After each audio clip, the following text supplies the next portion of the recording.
한 주간의 법조계 소식을 정리해드리는 로투데이 스페셜 시간입니다. 동장군의 맹위가 무섭지만 이번 주도 법조계는 한겨울 한파를 무섭게 했던 뜨거운 소식들이 연이어 쏟아져 나왔습니다. 법조계의 다양한 이슈, 로투데이 스페셜 시청하시면서 되짚어보시죠. 이번 주 인터넷을 뜨겁게 달궜던 배우 공유 씨와 정유미 씨의 결혼설. 소속사는 사실무근이라며 허위사실 유포에 강력 대응하겠다고 밝혔는데요. 알 권리와 명예훼손, 모욕 그 사이, 연예인 등 공인이 감내해야 할 루머의 수위에 대해 짚어봤습니다. 대형 교회인 사랑의 교회가 서초구청으로부터 점용 허가를 받고 서초역 지하공간 일부를 독점 사용하고 있는 데 대해 대법원이 불법이라는 취지로 파기환송했습니다. 어떤 내용인지 알아봤습니다. 이슈 플러스 보시겠습니다.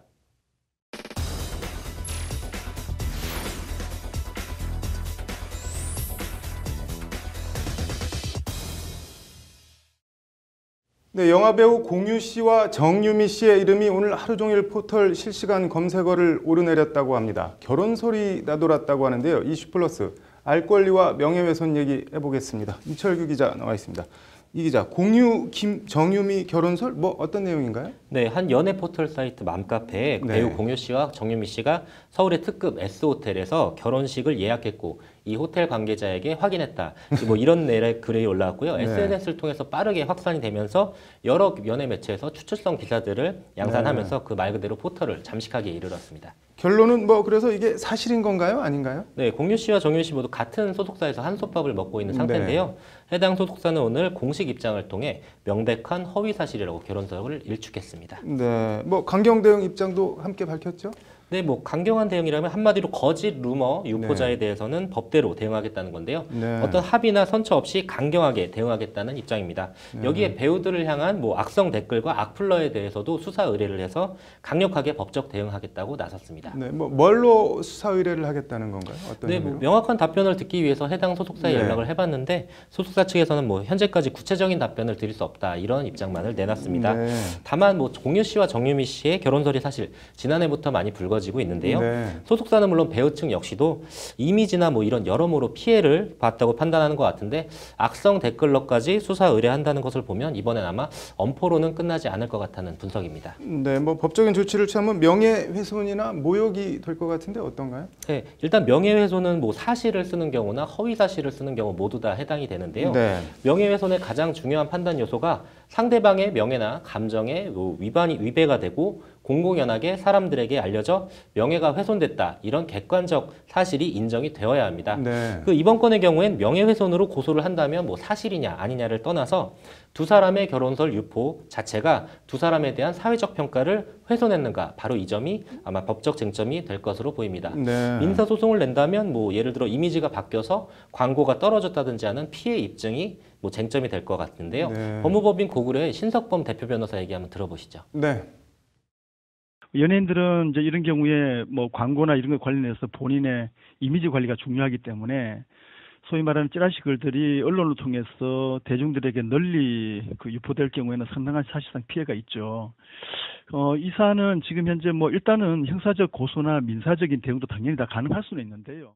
그런데 통상 정치인이나 연예인들은 뭐 이런저런 얘기들을 좀 해도 좀 뭐 느슨하게 여유롭게 봐주지 않나요? 네, 바로 그게 바로 공적 인물 이론인데요.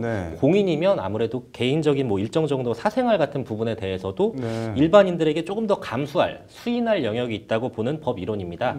뭐 예를 들어 악성 댓글을 달았다고 할 경우 뭐 사실에 적시가 없어도 내가 모욕을 당했다고 느끼면 모욕죄가 성립을 할 수 있는데 명예훼손과 모욕죄 모두 그때그때 사안별로 판단해야 할 듯하고 지금 뭐 일도양단으로 성립한다 해도 안 한다 이렇게 말할 수는 좀 없을 것 같습니다.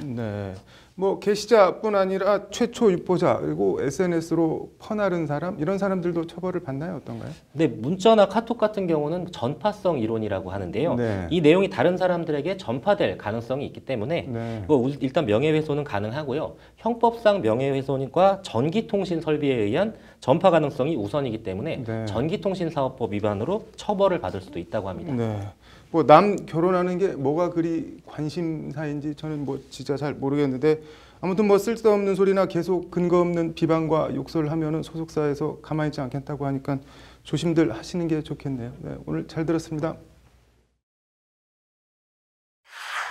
서울의 한 대형 교회가 지하철역 내 공공도로 일부를 구청에 사용료를 내고 독점적으로 사용해 왔습니다.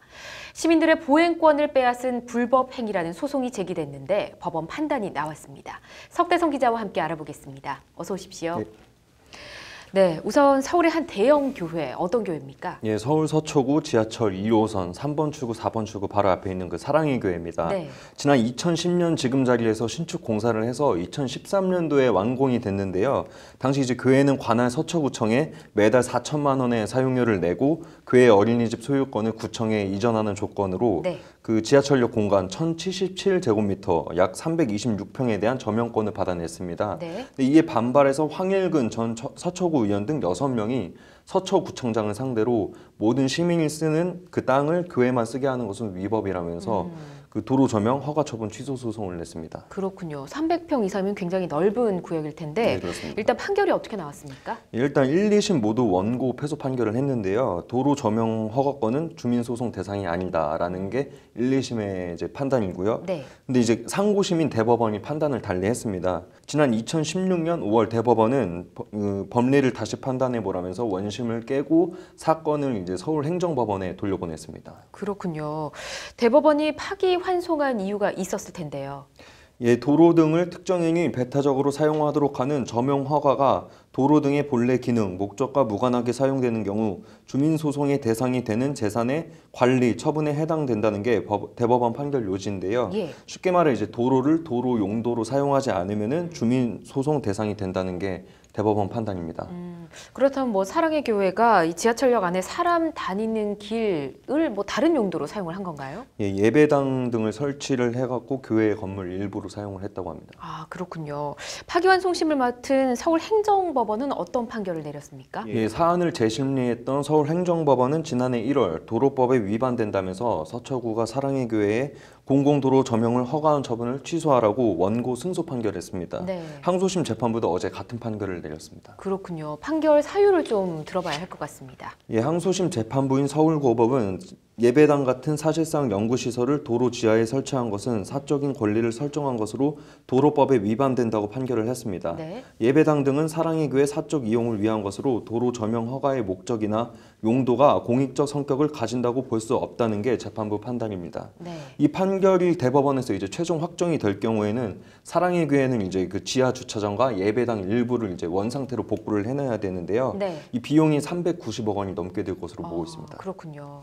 재판부는 이에 대해서 사랑의 교회는 문제가 된 도로 지하 부분을 이용하지 않고도 얼마든지 목적을 달성할 수 있었다면서 시설 철거 등 많은 비용을 지출해야 하더라도 도로 점용 허가의 효력을 존속시킬 공익적 필요성이 있다고 보기 어렵다고 밝혔습니다. 그렇군요. 사용료를 아무리 많이 줘도 시민들이 다니는 도로를 도로 외에 사용하는 것은 불법이다라는 내용인 것 같습니다. 잘 들었습니다.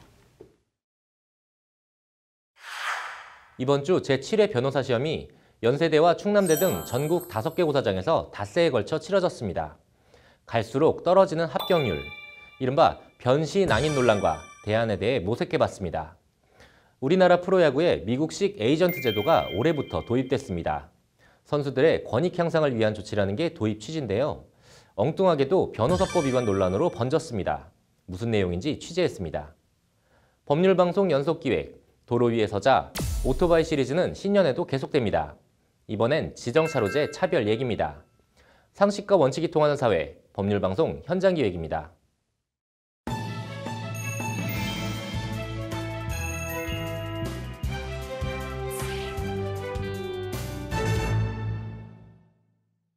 내일부터 나흘에 걸쳐 제7회 변호사 시험이 치러집니다.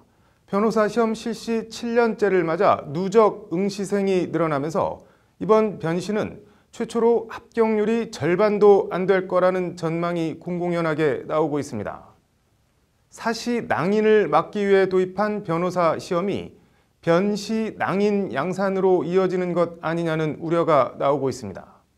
상식과 원칙이 통하는 사회 법률방송 현장기획 장한지 기자가 그 실태와 대안은 없는지 취재했습니다. 서강대 법학전문대학원 강의실입니다. 방학인데도 학생들이 나와 책을 가득 쌓아두고 마지막 시험 준비와 점검에 여념이 없습니다. 바늘 떨어지는 소리까지 들릴 듯 고요합니다. 법학전문대학원 학생들이 변호사 시험을 준비하는 열람실이니 소음 발생을 자제해달라. 또 다른 강의실 앞에 붙어있는 안내문이 내일부터 치러질 변호사 시험을 앞둔 학생들의 절박한 분위기를 그대로 전해줍니다. 이번 제7회 변호사 시험엔 사상 최대 3,490명이 지원했습니다. 제1회 지원자 1,665명과 비교하면 7년 만에 2배 이상 급증했습니다. 이 같은 지원자 급증은 매년 시험 탈락자가 발생하면서 응시생이 누적되면서 생긴 현상입니다. 이에 따라 합격률도 매년 떨어져 첫 회 87%였던 변호사 시험 합격률은 지난해 51%로 겨우 절반 턱걸이에 그쳤습니다. 불합격자들이 누적되고 이들이 재응시하면서 합격률은 계속 떨어질 수밖에 없는 구조가 된 겁니다. 변호사 시험 초기 80%를 넘나들었던 합격률은 시험 실시 7년 만에 반토막으로 뚝 떨어져 내일부터 치러지는 제7회 변호사 시험 합격률은 40%대에 그칠 것이라는 게 법조계 안팎의 대체적인 관측입니다. 문제는 변호사 시험 3수 4수생, 이른바 변시 낭인이 속출하면서 이들 변시 낭인이 사회 낭인이 될 수도 있다는 점입니다. 변호사 시험법은 로스쿨 졸업 후 5년 이내 5회까지로 변호사 시험 응시 자격을 제한하고 있습니다. 사법시험에서는 응시 횟수 제한이 없어 이른바 사시낭인이라는 사회 문제가 야기됐던 폐해를 방지하기 위한 조치입니다. 문제는 5회 응시 제한 내에 합격하지 못하는 경우입니다. 30대 중반을 넘긴 나이에 아무런 경력과 자격이 없는 상태, 사실상 취업도 변호사 자격 취득도 불가능한 상태에 놓이게 되는 겁니다. 이 때문에 법학전문대학원을 중심으로 현재 갈수록 떨어질 수밖에 없는 변호사 시험 합격률을 현실화해야 한다는 주장이 나오고 있습니다. 로스쿨 정원 대비 75%로 합격률을 제한할 게 아니라 일종의 자격시험으로 로스쿨 정원과 상관없이 합격을 시켜줘야 한다는 주장입니다. 그래서 앞으로 변호사 시험도 수를 정해놓고 뽑는 그런 상대평가 위주의 시험이 아니고 절대평가 위주로 적정한 법률 지식을 테스트하는 그런 자격시험으로 가야 한다고 생각합니다. 반면 대한변협은 지금도 변호사 공급이 과잉이라며 변호사 시험 합격자 수를 더 줄여야 한다는 입장입니다. 로스쿨 정원 자체를 줄여서 변시 낭인 문제를 해결해야 한다는 주장입니다. 지금 로스쿨 정원이 지금 연 2,000명인데요. 그걸 한 1,500명을 줄이고 그리고 현재 변호사 시험 합격 숫자인 1,600명을 약 한 1,000명 정도로 줄이는 것이 저는 합리적일 거라고 생각합니다. 로스쿨 학생 수를 줄이든지 합격자와 합격률을 늘리든지 분모를 줄이든지 분자를 늘리든지 변시낭인 해법은 결국 큰 틀에서 이 두 가지 방안으로 귀결됩니다. 그러나 관계기관이나 이해 당사자들의 입장이 워낙 달라 합리적 방안 도출까진 큰 진통이 불가피해 보입니다. 법률방송 장한지입니다. 오늘부터 13일까지 제7회 변호사 시험이 전국 5개 대학 고사장에서 치러집니다. 지난해 사법시험이 폐지되면서 변호사 시험은 이제 판사, 검사, 변호사, 법조인 배출의 유일한 통로가 됐습니다. 그만큼 위상이 높아진 건데요. 높아진 위상만큼 이런저런 부작용과 우려도 함께 나오고 있다고 합니다. 어떤 내용이고 대안은 없는지 법률방송 현장기획 장한지 기자가 취재했습니다. 오늘 오전 제7회 변호사 시험이 치러진 서울 연세대 백양관. 긴장한 표정의 응시생들이 속속 시험장으로 들어갑니다. 첫날 공법 시험을 시작으로 목요일은 쉬고 토요일까지 5일 동안 치러지는 피를 말리는 시험, 제7회 변호사 시험이 시작된 겁니다. 제가 또 같이 공부했던 학생으로서 이제 이 학생들이 시험을 잘 봤으면 좋겠다라고 격려하려고 왔습니다. 이번 시험은 서울에서 건국대와 고려대, 연세대, 한양대, 그리고 대전 충남대 이렇게 5개 대학에서 치러집니다. 응시생은 모두 3,490명, 제1회 응시생 1,665명에 비하면 2배 이상 늘었습니다. 합격자 수는 비슷하게 정해져 있고 응시자 수는 늘어만 가고 이번 제7회 변시 합격률은 사상 처음으로 40%대까지 떨어질 수도 있다는 전망입니다. 사법시험이 지난해 합격자 발표를 마지막으로 폐지되면서 변호사 시험이 법조인을 배출하는 유일한 창구가 됐습니다. 그 위상에도 불구하고 변시를 둘러싼 이런저런 논란은 끊임없이 제기되고 있습니다. 가장 큰 논란은 이른바 금수저 논란입니다. 법학전문대학원 협의회 연구 보고서에 따르면 4년제 대학을 졸업하고 로스쿨에 들어가 변호사 자격증을 따기까지 평균 9.6년이 걸리고 비용은 2억 7,907만 원이 드는 것으로 나타났습니다. 적지 않은 돈입니다. 앞으로 과제는 이 같은 장학 제도를 보다 확충하고 또 아울러서 로스쿨 학비 자체를 좀 낮추는 방안을. 또 다른 문제는 이런 시간과 비용을 들이고도 변호사 자격을 따지 못하는 상황이 발생할 수도 있다는 겁니다. 변호사 시험 응시 자격을 로스쿨 졸업 후 5년 내 5회로 제한했기 때문에 이 기간 내에 합격을 못하면 아무데도 갈 곳이 없어지는 이른바 변시낭인이 되는 겁니다. 대안은 크게 두 가지입니다. 합격자 수와 합격률을 높이는 겁니다. 하지만 기존 법조계의 반발이 만만치 않습니다. 지금 현재 법률 시장의 수요에 비해서 공급이 지나치게 많습니다. 그래서 젊은 변호사들이 취업이 안 되는 현상이 아주 심하고 법률 시장이 아주 파탄 직전이라고. 다른 방안은 로스쿨 정원 자체를 줄이는 겁니다. 비율을 좀 줄이는 게 맞지. 지금 이대로 놔두면 오히려 그 법전원 학생들 출신들이 불만은 높아지고 또 변호사 합격 숫자는 많아지기 때문에 이중악고에 시달릴. 그런데 막상 이렇게 되면 일부 로스쿨의 반발은 둘째치고 로스쿨 진입 장벽은 더욱 높아져 로스쿨 금수저 논란은 더욱 커지게 됩니다. 따라서 이에 대한 대안으로 제시된 게 변호사 시험 예비시험 제도 도입입니다. 현재 로스쿨 졸업생에게만 부여하고 있는 변시 응시 자격을 일정한 자격 시험을 통과한 비로스쿨 출신들에게도 주자는 것이 골자입니다. 이 경우 비로스쿨 출신에게도 법조인의 길을 열어준다는 장점이 있고 변시낭인이 사회낭인으로 전락하는 것도 어느 정도 막아줄 수는 있습니다. 하지만 이 방식은 사실상 사법시험 부활이라는 지적이 있습니다. 사법시험을 폐지한 명분과 이유가 무색해지는 셈입니다.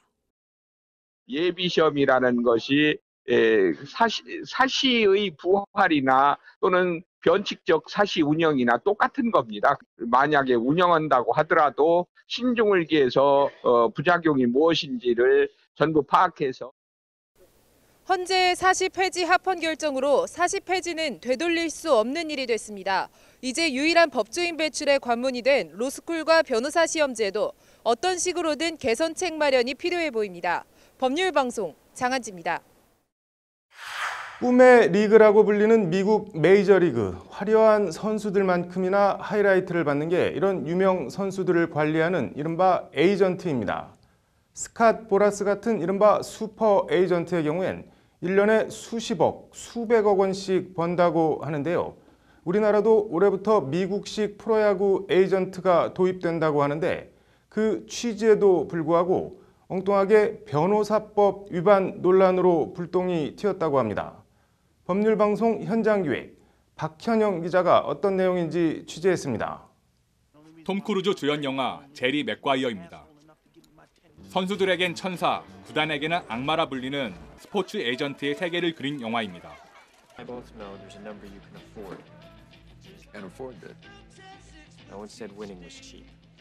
프로야구 에이전트는 선수를 대신해 구단과 연봉 협상을 하고 일정 부분을 수수료로 받습니다. 나아가 타 구단 이적, 세금, 재산 투자, 그 밖의 재반 법률 문제 처리 등 선수들의 경기의 모든 사회생활을 관리합니다. 그래서 강제 조항은 아니지만 에이전트에게 법률 지식은 필수적입니다. 박찬호, 류현진, 추신수 등 한국인 메이저리거 에이전트를 맡았던 스캇 보라스 같은 경우도 법학 박사까지 취득한 변호사 출신입니다. 에이전트라는 게 법률은 기본 지식으로 깔고 있어야 되는 업종이기 때문에 그 법률 기본 지식이 없이 버틸 수 있는 부분은 아닌 것 같아요. 이런 측면을 반영해서 국내 프로야구도 그동안 선수 대리인 자격을 변호사로 제한해왔습니다. 하지만 프로야구 선수협회는 올해부터 변호사로만 제한해왔던 선수 대리인 자격 문헌을 개방해 미국식 프로야구 에이전트 제도를 도입하기로 했습니다. 선수협회가 주관하는 별도의 공인 자격 시험을 통과한 사람에게 에이전트 자격을 주는 방식입니다. 선수 권익 향상을 위한 것이라는 게 프로야구 선수협회의 설명입니다. 단순히 법률 지식이 있고 계약법에 통달한 전문가가 있다고 해서 과연 구단과 어떤 협상이라든가 어떤 자문이라든가 이런 거를 과연 변호사 타이틀만으로 할 수 있는지에 대해서는 좀 생각을 해봐야 될. 이를 위해 선수협회는 대리인 자격을 변호사로만 제한했던 기존 KBO 리그 규약을 한국 프로야구 선수협회의 공인을 받은 자로 변경했습니다. 시험 과목은 KBO 리그 규정과 규약, 국민체육진흥법 중 벌칙 규정, 선수협회가 지정한 법률 상식 등 8개입니다. 지난달 29일 발표된 제1회 프로야구 에이전트 자격시험 합격자는 모두 94명. 변호사가 45%로 가장 많았지만 마케팅 업체와 에이전시 등 기존 스포츠 업계 종사자가 18%로 그 뒤를 이었고 일반 회사원도 15%나 됐습니다. 100% 변호사였던 선수 에이전트가 절반 이상은 변호사가 아닌 타 직업군에서 나왔다는 얘기입니다. 여러 다른 사람들의 어떤 평등권이나 직업 선택의 자유를 제한할 수 있는 부분들이 있기 때문에 이제 그런 부분에서 저희가 자격을 개방을 하다 보니까 변호사 업계 측은 드러내놓고 반발하진 않지만 내심 발끈하고 있습니다. 일단 변호사들에게 선수협에서 다시 시험을 치게 하는 것 자체에 자존심이 크게 상한 분위기입니다. 이 에이전트라고 하는 것은 결국 이제 선수들의 권리와 관련된 거거든요. 이것은 전형적인 이것은 변호사의 법률 사무에 해당되는 겁니다. 그럼에도 불구하고 별도의 절차를 거쳐서 에이전트 자격을 취득해야지만이 에이전트 업무를 할 수 있다는 거, 이것은 상당히 문제가 있다고 봅니다. 나아가 프로야구 선수협의 KBO 해당 규약 변경은 변호사법 위반 소지가 있다는 것이 변협의 입장입니다. 특히 이게 법적인 근거도 없는 것 같고요. 아무런 근거가 없이 KBO하고 선수협이라든가 기타 단체에서 사적으로 이렇게 변호사의 업무 영역을 권한을 제한하는 이것은 변호사법 위반의 소지도 있다. 변협은 지난달에도 변호사의 세무사 자격 자동 취득 폐지를 담은 세무사법 개정안 관련 김현 회장이 삭발까지 하며 저항했지만 결국 개정안이 국회를 통과해 모양을 구긴 바 있습니다. 프로야구 선수협회를 상대로 당장 실력 행사에 나서자니 모양새가 빠지고 그대로 보자니 속이 부글부글 끓고 이러지도 저러지도 못하고 변협은 난감한 모양새입니다. 선수협은 오는 18일 제1회 프로야구 에이전트 최종 선발자를 발표할 계획입니다. 법률방송 박현영입니다. 4차선에서 갑자기 차선을 가로질러 1차선으로 들어와서 좌회전하는 오토바이를 보면 자동차 운전자들 입장에서는 정말 화가 많이 나실 텐데요. 일부 난폭 운전자야 논외로 하고 오토바이 운전자들이 그렇게 할 수밖에 없는 이유가 있다고 합니다. 상식과 원칙이 통하는 사회, 법률방송의 연속 현장 기획, 도로 위에 서자 오토바이, 오늘은 지정 차로제 이야기입니다. 장한지 기자입니다.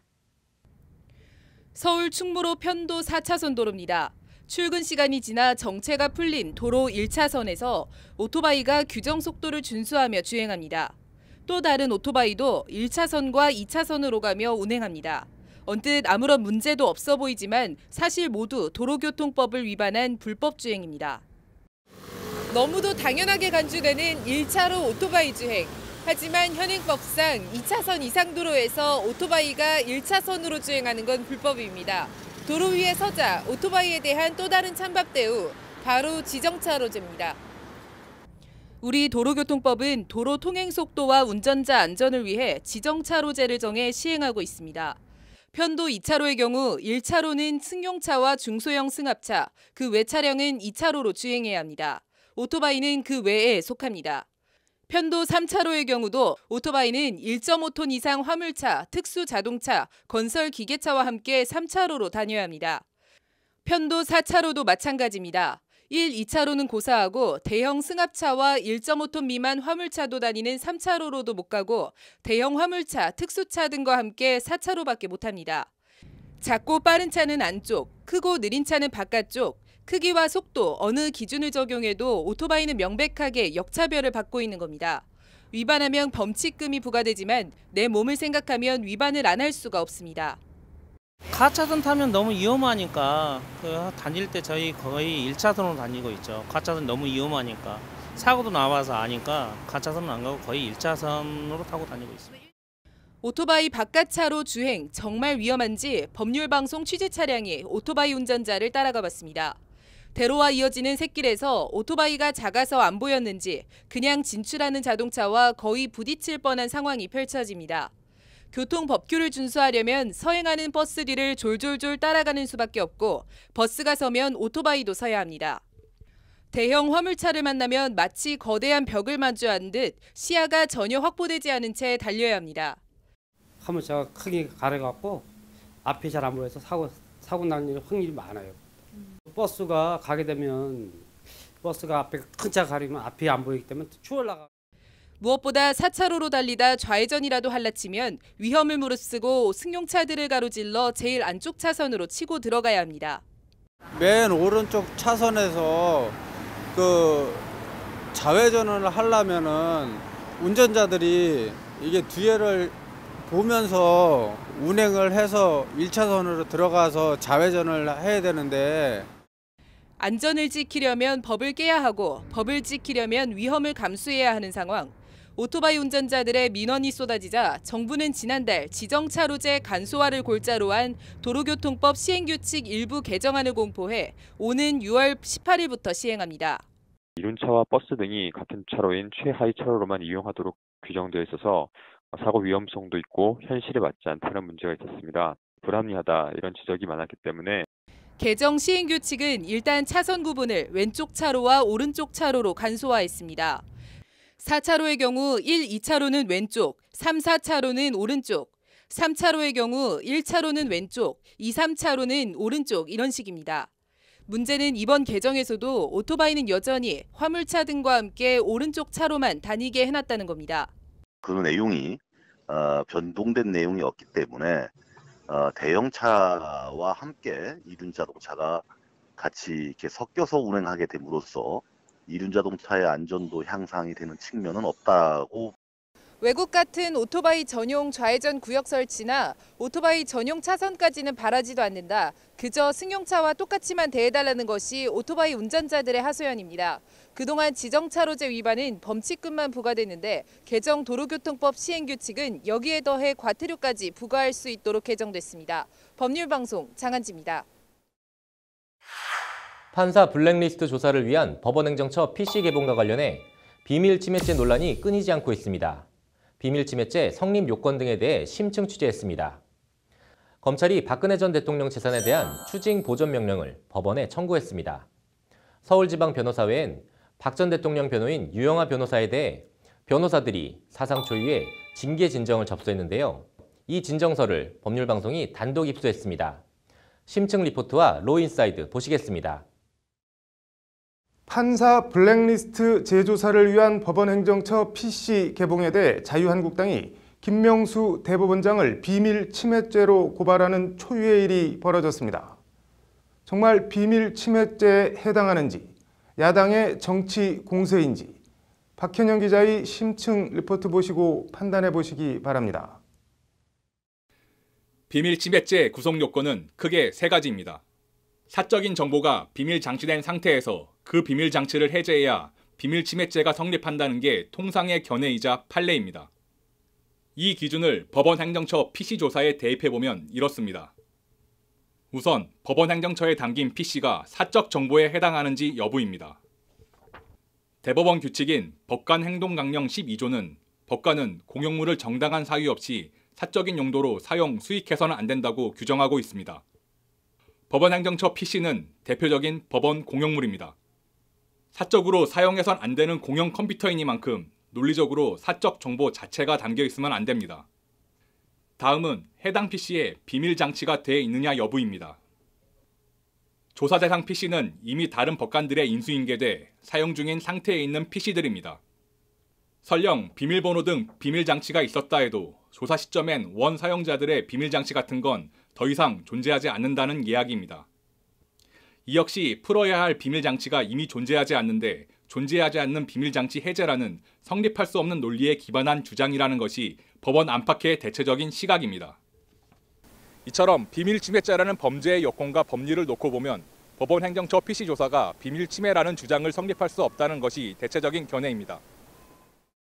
그럼에도 일각에선 PC를 사용했던 판사의 동의가 없었다는 이유로 비밀침해죄에 해당한다는 주장을 굽히지 않고 있습니다. 법원조직법 제9조는 대법원장은 사법행정사무를 총괄하며 사법행정사무에 관하여 관계 공무원을 지휘, 감독한다고 규정하고 있습니다. 관련해서 대법원은 공무원이 사용하는 관형 휴대전화는 소속 관청이 사용자 동의 없이 통화 내역을 조회해도 위법하지 않다는 판결을 내린 바 있습니다. 휴대전화가 업무용으로 지급됐다는 점, 업무에 관해 소속기관이 지시 감독할 권한을 항시 가지고 있었다는 점 등에 비춰보면 위법한 방법에 의해 수집된 증거라고 할 수 없다는 것이 대법원 판단입니다. 판사 블랙리스트 추가조사위원회는 대법원장의 위임을 받아 판사 블랙리스트를 재조사하고 있습니다. 국가 소유의 공무원의 컴퓨터는 본래 사적인 용도로 쓸 수가 없습니다. 따라서 사생활의 비밀로 보호할 수 있는 영역이 아니라서요. 비밀 침해죄가 성립하기는 좀 어려운 것으로 보입니다.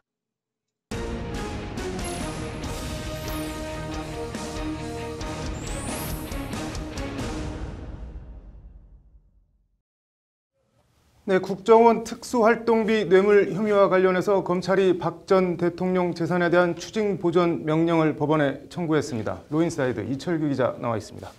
이 기자, 오늘 검찰 박 전 대통령 재산 추징 보전 어떤 내용인가요? 네, 추징 보전은요, 범죄로 얻은 불법 재산을 형이 확정되기 전에 네. 피해자가 빼돌려서 나중에 추징하지 못할 가능성에 대비해서 매매나 양도 등의 그 일체 재산 처분 행위를 할 수 없도록 하는 걸 말하는데요. 네.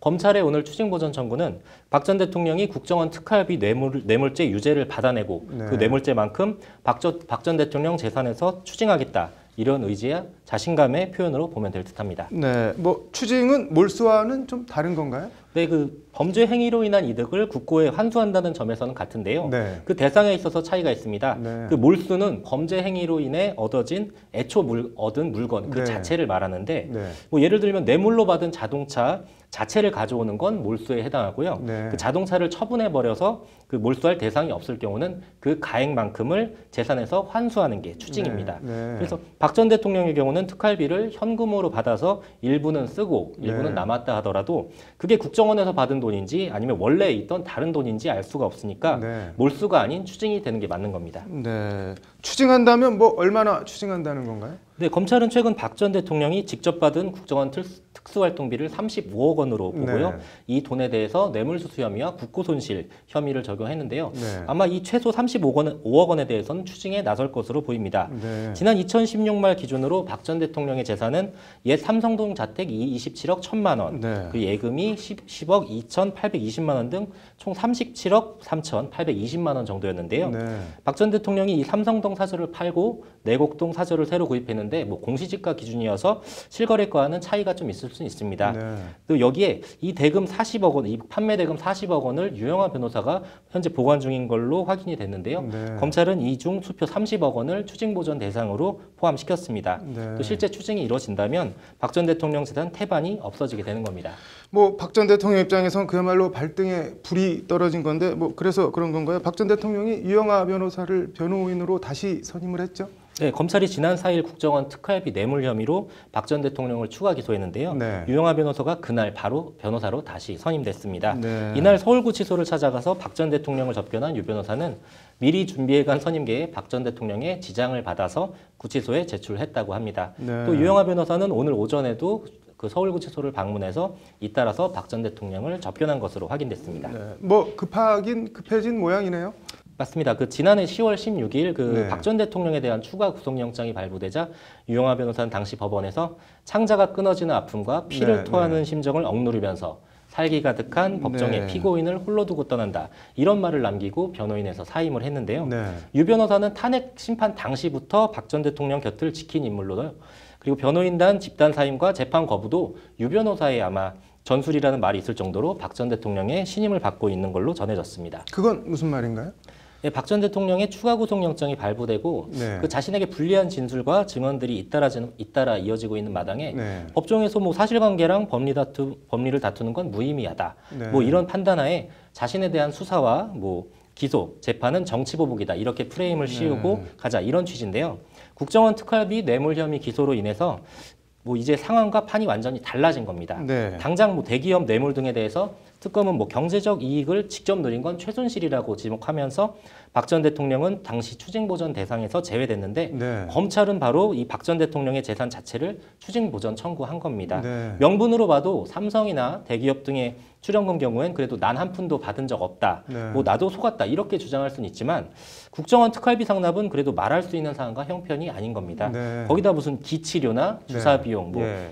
삼성동 사저 건립이나 검찰이 박 전 대통령이 국정원 특활비 사용처를 세세히 밝히면서 박 전 대통령이 크게 난감한 처지에 몰렸는데 뭐 재산 대부분이 추징당할 위기까지 처했으니 뭐 기존 재판과 분리해서 국정원 특활비 건에는 법적으로 상세하게 대응하고 기존 재판은 거부하는 움직임을 그대로 해서 국정원 특활비는 적극 대응 그리고 이런 두 갈래 대응으로 기조를 정한 것 같습니다. 네. 오늘 뭐 박 전 대통령 추징 보전 대상에 유영하 변호사가 받은 수임료 30억 원 수표도 들어가 있다고 하는데 뭐 오늘도 유영하 변호사를 접견했다고 하는데 어떤 행보를 보일지 궁금하네요. 잘 들었습니다. 변호사의 본업인 피고인 변호와 관련해 변호사들이 특정 사건 변호사를 변호사법 위반으로 징계해달라는 사례를 찾아보기 힘든 진정이 서울지방 변호사회에 접수됐습니다. 피진정인은 다름 아닌 박근혜 전 대통령 변호인인 유영하 변호사입니다. 어떤 내용이고 왜 논란이 되는지 이철규 기자의 심층 리포트 보시겠습니다. 어제 서울지방 변호사회에 접수된 진정서입니다. 진정인은 이호영의 9명, 피진정인은 유영하라고 돼 있습니다. 모두 서울변의 소속 현직 변호사들로 피진정인 유영하는 박근혜 전 대통령 변호인인 유영하 변호사입니다. 진정 내용은 박 전 대통령 변호인 선임 관련 변호사법과 변호사 윤리장전 위반으로 징계해달라는 내용입니다. 사건 선임과 관련해 변호사가 다른 변호사를 징계해달라는 사상 초유의 진정서를 접수한 겁니다. 이호영 변호사 등이 징계 근거로 든 사유는 크게 세 가지입니다. 우선 박 전 대통령 변호인 사임계를 제출하고도 수차례 박 전 대통령을 접견한 미선임 상태에서의 변호를 금지한 변호사법 위반이라는 주장입니다. 두 번째는 변호사 품위유지 의무와 위법행위 협조 금지 등 조항을 위반했다는 주장입니다. 박 전 대통령으로부터 받은 현금과 수표 30억 원이 변호사 수임료라는 주장은 변호사 수임 관행에 비추어 절대 정상적이라고 할 수 없다. 이는 박 전 대통령 범죄 수익금 추징을 위한 검찰의 재산보전 직무를 방해하는 행위라는 게 이호영 변호사 등의 주장입니다. 이 변호사 등은 나아가 박 전 대통령의 재판 보이콧의 적극적 협력자로 사법농단에 책임이 있다고 유영하 변호사를 질타했습니다. 이 또한 변호사 기본윤리와 성실 의무를 위반한 징계 사유라는 겁니다. 변호사는 그 직무를 수행하면서 그 진실을 은폐하거나 거짓 진술을 하여서는 아니 된다라고 규정하고 있습니다. 그러니까 변호사가 어떤 의뢰인의 변호인으로 활동을 할 때에도 지켜야 되는 룰이라는 게 바로 변호사법인데 하지만 유영하 변호사에 대한 징계 진정에 대해 내용과 형식 모두 적법하지 않다는 주장도 있습니다. 언론 보도를 사실로 인용하는 등 진정 제기 요건이 갖춰질 수 없는 내용으로 진정을 냈다는 겁니다. 무엇보다 해당 진정은 미결 수용자인 박근혜 전 대통령을 마치 죄가 확정된 범죄자로 단정하고 그 전제 위에 징계 사유를 세워 형법상 무죄 추정의 원칙을 위반했다는 주장입니다.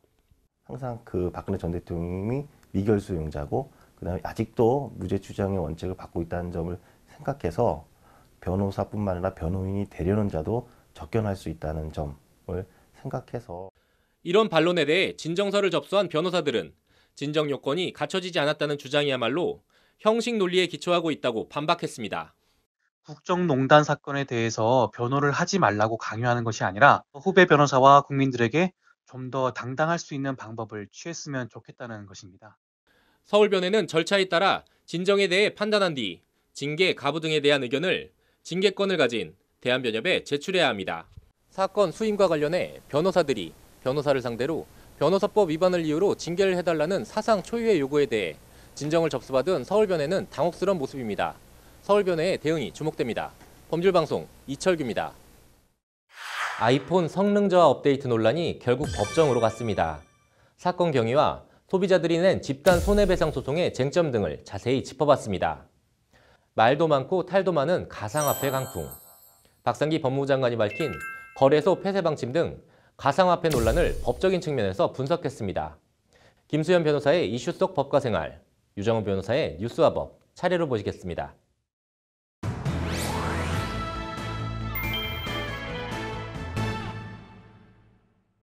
네, 김수현 변호사의 이슈 속 법과 생활, 어제에 이어 아이폰 집단 소송 얘기 더 해보겠습니다. 김 변호사님, 오늘 소송을 냈다고 하는데 뭘 잘못을 했기에 이렇게 대규모 소송으로 이어지고 있는 건가요, 애플이? 네, 주요 내용은 애플이 사용자들에게 업데이트 내용을 정확하게 고지하지 않아서 사용자들이 실제로 자신들의 핸드폰에 어떤 내용으로 업데이트가 되는지 알지 못하고 이 업데이트를 실시했다는 점, 그리고 애플이 새 아이폰의 판매를 늘리기 위해서 고의적으로 구형 아이폰의 성능을 낮추는 업그레이드를 실시했다는 점이 문제가 되고 있습니다. 성능 저하 업데이트, 성능 저하 업그레이드, 이게 뭐 성립할 수 있는 조언인지는 모르겠는데 법적으로는 이게 어떤 문제가 있다는 건가요? 사용자가 실제로 정확한 정보를 바탕으로 단순히 배터리만 교체해서 이 문제를 해결할 것인지 아니면 아예 새 핸드폰으로 교체를 할 것인지 여부를 선택할 수 있었다면 실질적으로 문제가 되진 않았을 것입니다. 그런데 배터리 교체를 해결할 수 있었던 문제를 애플이 새 핸드폰으로 교체하여 해결하게끔 고의적으로 유도한 것이라면 사용자들에 대한 정확한 정보 제공 의무 위반, 그리고 비용을 더 많이 들여서 교체하게 하였다는 점 등이 문제가 됩니다. 네, 이게 뭐 구체적으로 법 조항으로는 뭐 어떤 거 위반에 해당하나요? 결론적으로는 민법상 채무불이행 책임 그리고 불법행위 책임이 문제가 될 수 있습니다. 실질적으로 핸드폰을 사고 난 이후에도 주기적으로 핸드폰에 대한 업데이트를 실시해서 이 제품 관리를 제대로 해줄 의무가 있는데요. 이런 제품 관리 서비스가 실질적으로 제조사에 있음에도 불구하고 그런 제품 관리 서비스에 관한 내용을 제대로 사용자들에게 알리지 않았다는 점은 제조사의 채무불이행 책임이 될 수가 있습니다.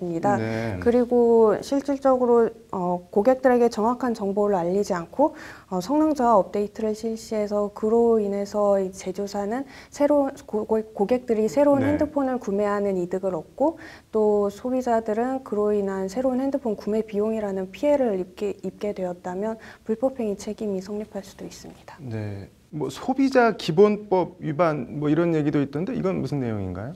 네, 소비자 기본법에 의하면 사업자는 소비자의 합리적인 선택이나 이익을 침해할 우려가 있는 거래 방법을 선택하여서는 안 되고 또 소비자에게 물품에 대한 정보를 정확하게 제공을 해야 합니다. 또한 사업자는 물품 등의 하자로 인한 소비자의 불만이나 피해를 해결하거나 보상을 해야 하며 채무불이행 등으로 인한 소비자의 손해를 배상하여야 한다고도 규정하고 있습니다. 뭐 해외에서도 비슷한 소송이 제기되고 있다는데 어떤 나라들인가요? 네, 우선 미국에서는 이미 애플을 상대로 1,069조 원에 달하는 손해배상 청구 소송이 진행 중입니다. 이뿐만 아니라 호주, 프랑스, 이스라엘 등에서도 소송 절차가 진행 중에 있습니다. 네, 뭐 기본적으로 애플도 입장이 있을 텐데 뭐 어떤 입장인가요? 네, 애플은 배터리 성능이 저하됨에 따라서 기기가 갑자기 꺼지는 현상이 발생하는데 그렇게 되면 기기에 손상이 발생하기 때문에 이를 방지하기 위해서 이런 업데이트를 실시했다라고 해명을 하고 있습니다. 그리고 이런 사태를 해결하기 위해서 이용자들로 하여금 배터리 교체 비용을 일부 지원해주기 시작했는데요. 하지만 일부 배터리 교체 비용은 소비자들이 결국 부담을 해야 되고 또 이런 교체에 관한 안내를 제대로 실시하지 않았다는 점에서 또 다른 불만이 제기가 되고 있습니다. 그러니까 사건이 터지고 나서 뭐 배터리 바꿔주겠다 이렇게 나왔다는 말씀인 건가요? 네, 그 배터리 교체 비용의 일부를 지원해주겠다고 지금 나섰습니다. 네, 뭐 혁신의 애플이냐 꼼수의 애플이냐 소송 결과가 궁금하네요. 잘 들었습니다.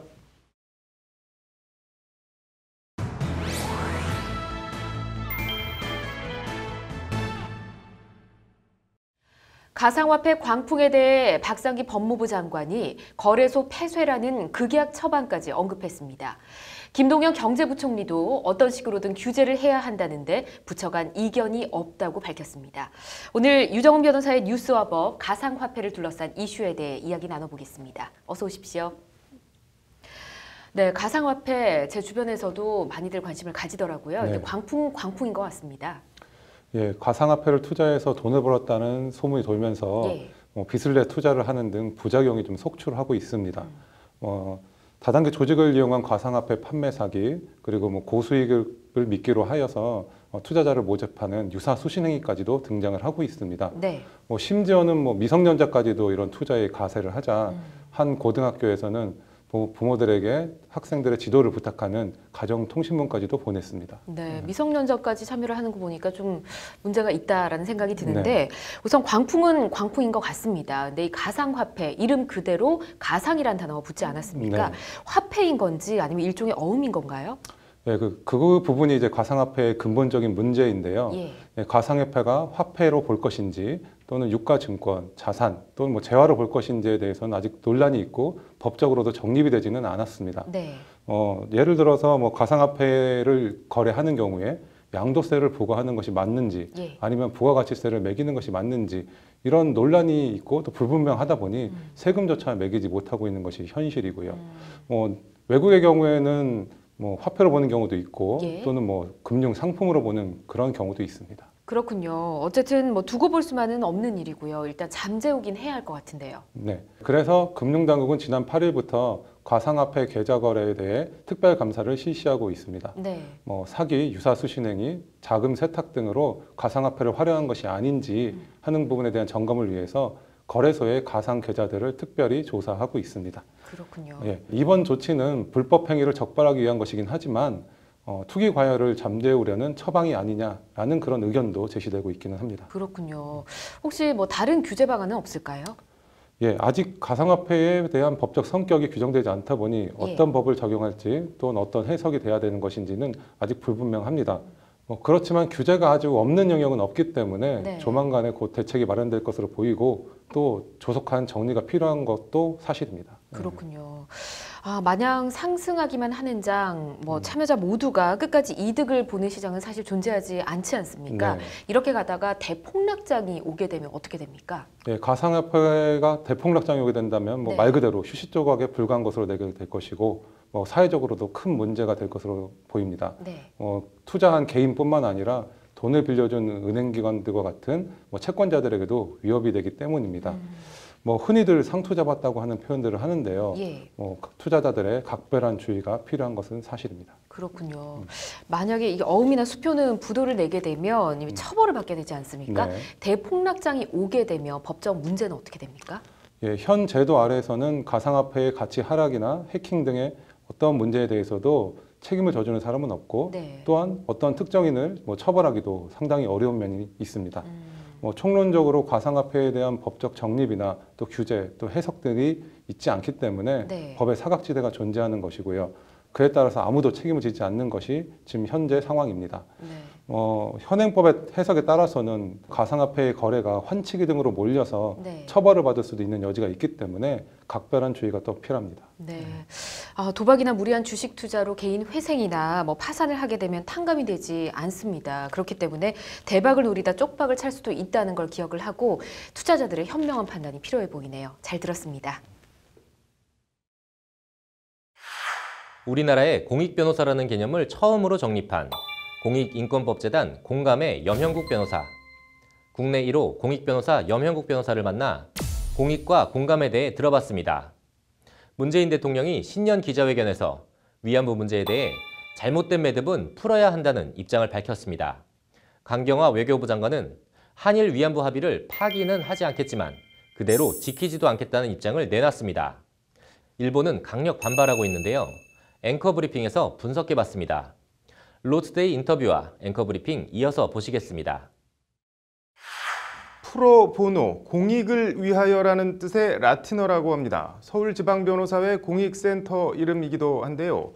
우리나라 1호 공익인권법재단 공감을 창립한 대한민국 1호 공익변호사 염형국 변호사를 법률방송 정한솔 기자가 만나 공익과 공감에 대한 얘기를 들어봤습니다. 사람 좋은 얼굴로 기자를 맡는 공익인권법재단 공감, 염형국 변호사.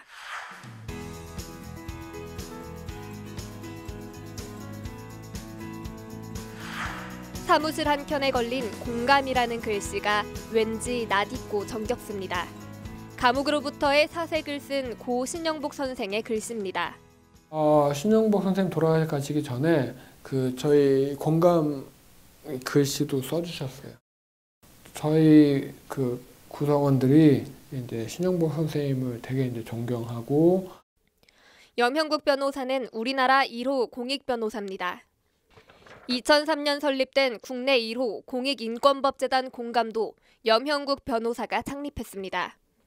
꼭 출세나 돈 때문은 아니라 해도 사법연수원 대부분의 동기들이 판검사나 대형 로펌햄을 생각하던 연수원 2년차 말이었습니다. 사실 그때는 없었거든, 전담으로 하는 변호사들이. 그래서 이제 공익단체에서 필요로 한 법률 수요들이 많고 활동할 수 있는 여지들이 많은데, 사람 좋은 미소와 달리 염형국 변호사는 사건 관련해선 독한 면이 있습니다. 그래야 이기기 때문입니다. 장애시설에서의 충격적인 집단성 폭력 도가니 사건 법률 자문에서부터 정신병원 강제 입원 헌법 불합치 결정, 지난 2014년 온 국민을 경악해 했던 염전노예 사건 1심 1부 승소까지 모두 염형국 변호사가 맡았던 사건들입니다. 경찰이나 공무원이나 이런 일들을 알면서 묵인하고 방조하고 방치했던 부분에 대해서 저는 명백히 이제 국가가 책임을 져야 한다고 생각을 하고. 변호사 생활 15년. 그런데 수임료라는 걸 받아본 적은 단 한 번도 없습니다. 예, 수임료도 전혀 받지 않고, 예, 전액 개인의 정기기부나 로펌이나 기업의 후원을 받아서 운영이 됩니다. 지난 2016년 4월엔 소속된 서울지방변호사회의 장애인, 이주노동자, 여성 등 소수자를 위한 공익전담 프로보노 센터를 설립, 센터장을 맡고 있습니다. 프로보노는 라틴어로 공익을 위하여라는 뜻입니다. 돈 안 되는 일을 하나 더 벌인 겁니다. 변호사는 이제 밥그릇 싸움을 하고 자기만 챙기는 집단 이기주의로 이제 되게 오해를 하거나 혹은 그렇게 인식을 하는 경우들이 많잖아요. 그래서 그런 때일수록 좀 더 이제 변호사들이 공익과 공감, 염형국 변호사를 관통하는 두 키워드. 본인은 공익과 공감을 뭐라고 생각하는지, 어떻게 생각하는지 궁금해졌습니다. 말 그대로 이제 공동의 이익인 것이죠. 누구를 위해서 일방적으로 희생하는 게 공익은 아니잖아요. 그런 차원에서 가장 중요한 건 이제 공감이라고 생각합니다. 법은 사람을 죽이는 도구로도 사람을 살리는 도구로도 쓰일 수 있다는 염형국 변호사. 행복은 혼자 먹는 콩다방 커피에서 오는 게 아니라 나눠 먹는 콩 반쪽에서 온다는 사실. 염형국 변호사가 공감 홈페이지에 자신을 소개한 말입니다. 그래서 저는 물질적인 충족을 추구하는 것이 저는 결코 이제 자신의 행복을 궁극에 있어서는 가져다 주지 않는다. 나만 위하는 것이 아니라 나와 더불어 우리 사회를 함께 살아가는 구성원들. 염형국, 소라미, 황필규, 장서연, 차혜령, 박영아, 윤지영, 신홍미, 김수영, 김지림, 임기화, 안주영. 처음 공익인권법재단이라는 염형국 변호사의 막연한 구상에서 시작했던 공감은 설립 15년 만에 공감의 진실로 공감하는 변호사들이 합류하며 함께하는 식구들이 지금은 12명으로 늘었습니다. 법률방송 정한솔입니다.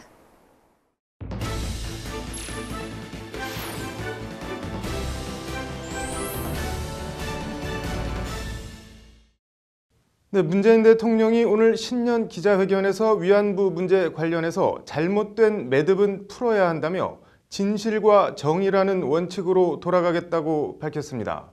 원론적인 발언입니다. 이에 앞서 강경화 외교부 장관은 어제 박근혜 정권 한일 위안부 합의에 대해 파기나 재협상을 요구하진 않겠지만 그대로 지키지도 않겠다는 입장을 밝혔습니다. 차려진 밥상을 엎어버리지도 다시 차리자고 하지도 않겠다. 그렇다고 먹지도 않겠다. 강경화 장관의 어제 발표는 이리 비유할 수 있습니다. 강경화 장관의 어제 발표를 두고 말들이 많은 듯합니다. 한쪽에선 왜 즉각 파기와 재협상을 선언하지 않냐고 몰아붙이고 다른 한쪽에선 뭐 하자는 거냐, 어쩌라는 거냐는 식으로 비아냥댑니다. 외교 협약은 구속력이 있는 상대 당사자가 있는 행위입니다. 밥상을 엎어버리면 다시 차리자고 하면 그리 하자고 한 순간 그리 하자고 한쪽이 수세적인 입장이 됩니다. 반면 차려놓은 밥상, 음식이 이게 뭐냐 못 먹겠다 하고 있으면 같이 먹기로 한쪽이 좀 먹어봐 하면서 뭔가 다른 액션을 취하거나 치사하다, 관둬라, 나도 너랑 안 먹는다. 이 둘 중에 하나로 나오는 게 통상의 경우입니다. 후자라면 불감청 고소원, 자연스런 협약 파기고 전자의 경우에도 새로 내오는 것 봐가며 먹을지 말지 결정하면 될 일입니다. 어느 경우든 한국 입장에선 손해볼 게 없습니다. 10억엔 예치도 이걸 특식이라고 줬냐, 못 먹겠다, 가져온 성의는 있으니 버릴 순 없고 냉장고 넣어두든지 어디 양로원 갖다 주든지 할게 하는 비유하자면 그런 조치입니다. 네, 위안부 문제에 관한 역사적으로, 국제적으로 어떤 기준과 잣대, 명분을 갖다 대도 한국과의 관계에서 일본은 을이 될 수밖에 없습니다. 밥상 얘기로 돌아가면 일본이 접대를 해야 할 처지가 될 수밖에 없다는 얘기입니다. 지난 박근혜 정권의 위안부 합의에 대해 평가하지는 않겠습니다. 다만 기존 협약을 그대로 지킬 순 없다는 강 장관의 어제 발표를 평가하려면 위안부 합의 카운터파트 당사자, 일본 정부와 일본 언론의 반응과 행간을 읽어보면 될 일입니다. 대체로 난감하고 곤혹스럽다는 반응입니다. 보수적인 요미우리 신문은 강경화 장관의 일본의 자발적이고 진정한 사과 언급과 관련해서 이는 일본의 사실상 추가 조치를 요구한 것이라고 평가했습니다. 요미우리는 그러면서 사설을 통해 일본 측에 추가 양보를 요구한 문재인 정부의 태도는 외교 상식에 어긋난 결례라고 불쾌함을 여과없이 드러냈습니다. 중립적인 도쿄신문은 합의는 사실상 무효화됐다고 이번 발표를 평가했고 공영방송 NHK는 10억엔 한국 정부 예산 충당 등에 대해 복수의 외무성 간부들이 의미를 모르겠다고 말했다고 일본 정부의 난감함을 그대로 전했습니다. 진보적인 아사히 신문은 더 나아가 박근혜 대통령 시대 적폐청산의 일환으로 합의 재검토와 대일관계 개선을 양립시키려는 목적이 있다고 평가했습니다. 지난 2015년 위안부 합의 당시 일본 언론의 호의적 평가 일색과는 분위기가 사뭇 다릅니다. 문재인 대통령은 오늘 기자회견에서 외교적 문제고 상대가 있는 일이다. 이미 앞정부에서 양국 간 공식 합의를 한 현실 안에서 최선인 방법을 찾아야 한다고 말했습니다. 전략적 모호성, 이른바 밀당은 아쉬운 사람이 지게 돼 있습니다. 합의가 지켜지지 않으면 아쉬운 쪽은 일본입니다. 주어진 불가피한 상황에서 일단 우리 다시 생각해보자 하면서 툭 상대를 난감한 상황에 던져놓은 강경화 장관. 밀당의 고수라는 생각이 들었습니다. 앵커 브리핑이었습니다. 이번 주 롯데이 스페셜은 여기까지입니다. 날이 많이 추운데요. 풀린다 해도 겨울은 겨울입니다. 시청자 여러분 건강관리 유의하시기 바랍니다. 롯데이 스페셜 시청해주신 여러분 고맙습니다.